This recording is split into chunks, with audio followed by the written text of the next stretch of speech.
habis, maka ya dosa orang yang dizaliminya akan ditambahkan kepada dosanya, kemudian dia akan dilemparkan ke dalam neraka.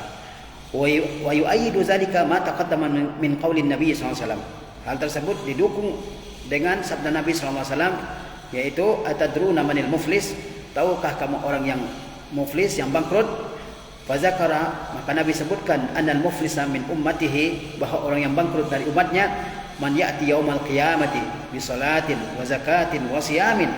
Orang yang bangkrut dari umat Nabi SAW adalah orang yang datang pada hari kiamat membawa pahala salat, pahala zakat, pahala puasa, wa ya'ti wa qad syatama hadza, dan dia datang ke hadapan Allah pada hari kiamat sedangkan dia telah mencela orang ini, wa daraba hadza, memukul orang yang ini, wa akhaza mala hadza, dan dia mengambil harta orang ini, fa yu'khazu li hadza min hasanati, dan diambilkan untuk orang ini dari amal-amal salehnya, walihaza min hasanatih, dan diambilkan untuk orang yang ini dari amal-amal salehnya.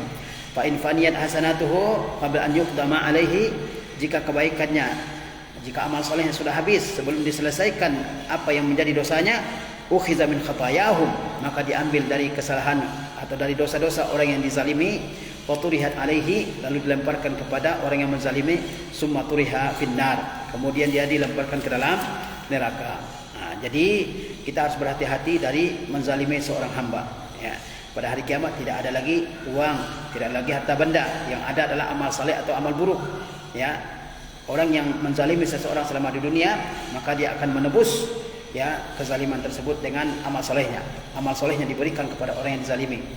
Tapi kalau amal salehnya sudah habis, sementara ya kezaliman-kezalimannya terhadap orang lain masih banyak, maka dosa-dosa orang yang dizalim itu akan dipikulkan kepada orang yang zalim tersebut, lalu orang yang zalim itu dilemparkan ke dalam neraka untuk disiksa.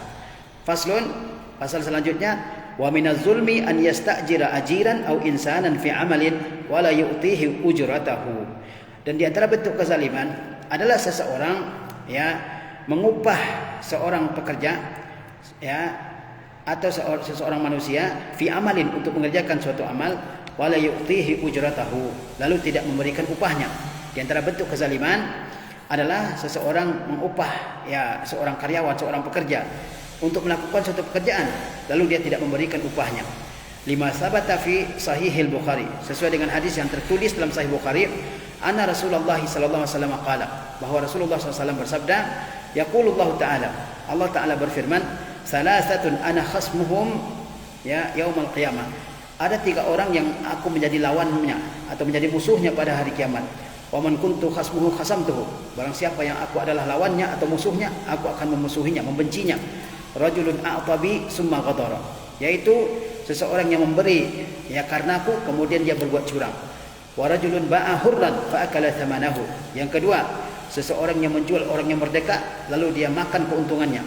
Wa rajulun ista'jar ajiran fastawfa minhu al-amal walam yu'tihi ujratahu, yang ketiga seseorang yang menyewa seorang pekerja dan pekerja tersebut telah bekerja dengan sebaik-baiknya, sesempurna-sempurnanya, lalu dia tidak memberikan upah kepada pekerja tersebut.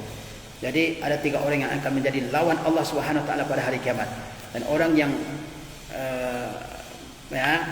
yang Allah katakan bahwa Allah sudah menjadi lawannya, maka Allah akan melawannya, dan tidak ada seseorang pun yang mampu melawan Allah Subhanahu wa taala. Di antaranya seseorang yang memberikan ya sesuatu kepada orang lain dan dia mengatakan saya memberikan karena Allah, kemudian dia berbuat curang.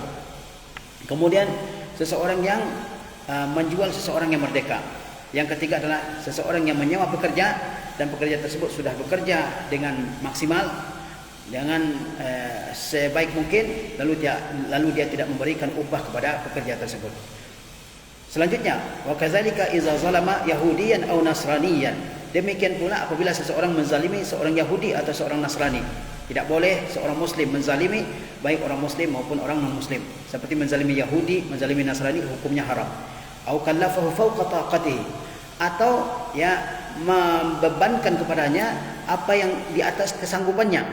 Au akhadha minhu syai'an bighairi tibi nafsihi, atau mengambil sesuatu darinya tanpa kerelaan dirinya. Bahwa dakhilun fi qoulihi ta'ala, maka ia masuk ke dalam firman Allah Ta'ala, ana hajijuhu, saya akan mendebatnya. Atau qala ana khasmuhu yaumal qiyamah, atau Nabi SAW bersabda, aku, kata Allah SWT, akan menjadi lawannya, menjadi musuhnya pada hari kiamat.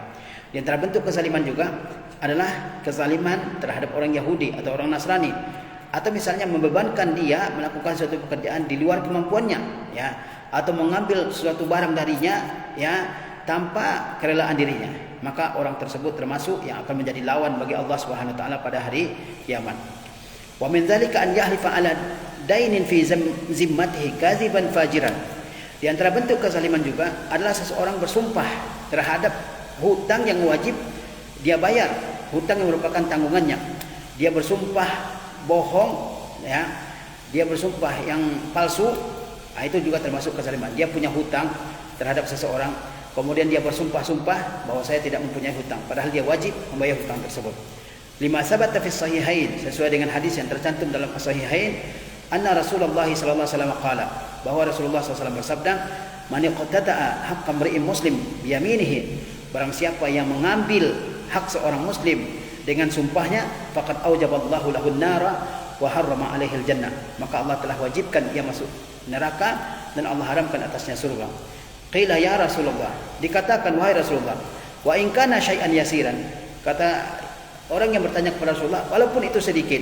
Qala wa in kana qadiban min araq, kata Rasulullah SAW, walaupun sebatas ranting dari pohon arak. Pohon arak adalah pohon yang digunakan untuk siwak, untuk gosok gigi, ya. Jadi di antara bentuk kezaliman juga adalah seseorang bersumpah bahwa dia tidak mempunyai hutang terhadap seseorang, padahal faktanya dia memiliki hutang terhadap orang tersebut, hutang yang wajib dia lunasi, ya. Maka orang tersebut, ya, juga merupakan orang yang telah berbuat zalim. Dan lihat hukumannya di akhirat. Kata Rasulullah SAW, barang siapa yang mengambil hak seorang muslim dengan sumpahnya, ya, barang siapa yang mengambil hak seorang muslim dengan sumpahnya sehingga dia tidak dikenai kewajiban untuk melunasi, ya, kewajibannya terhadap muslim tersebut, ya, seperti hutang, maka kata Rasulullah SAW, Allah telah wajibkan dia masuk ke neraka dan Allah haramkan surga atasnya. Lalu sahabat bertanya, walaupun hal-hal yang kecil wahai Rasulullah, tapi diambil tanpa kerelaan seorang muslim, dan diambil, ya, kemudian diingkari oleh seseorang, saya enggak mengambilnya. Kata Rasulullah SAW, hatta walaupun ranting dari pohon arak, tetap akan diancam dengan ancaman yang sangat berat, yaitu masuk ke neraka dan diharamkan dari surga.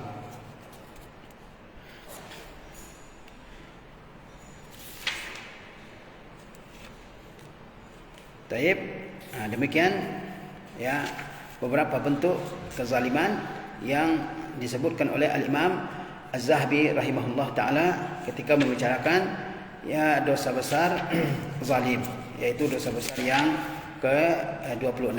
Ya, insyaallah kita lanjutkan pada pertemuan yang lain. Wassallallahu ala nabiyina Muhammadin wa ala alihi washabihi wasallam. Wassalamualaikum warahmatullahi wabarakatuh.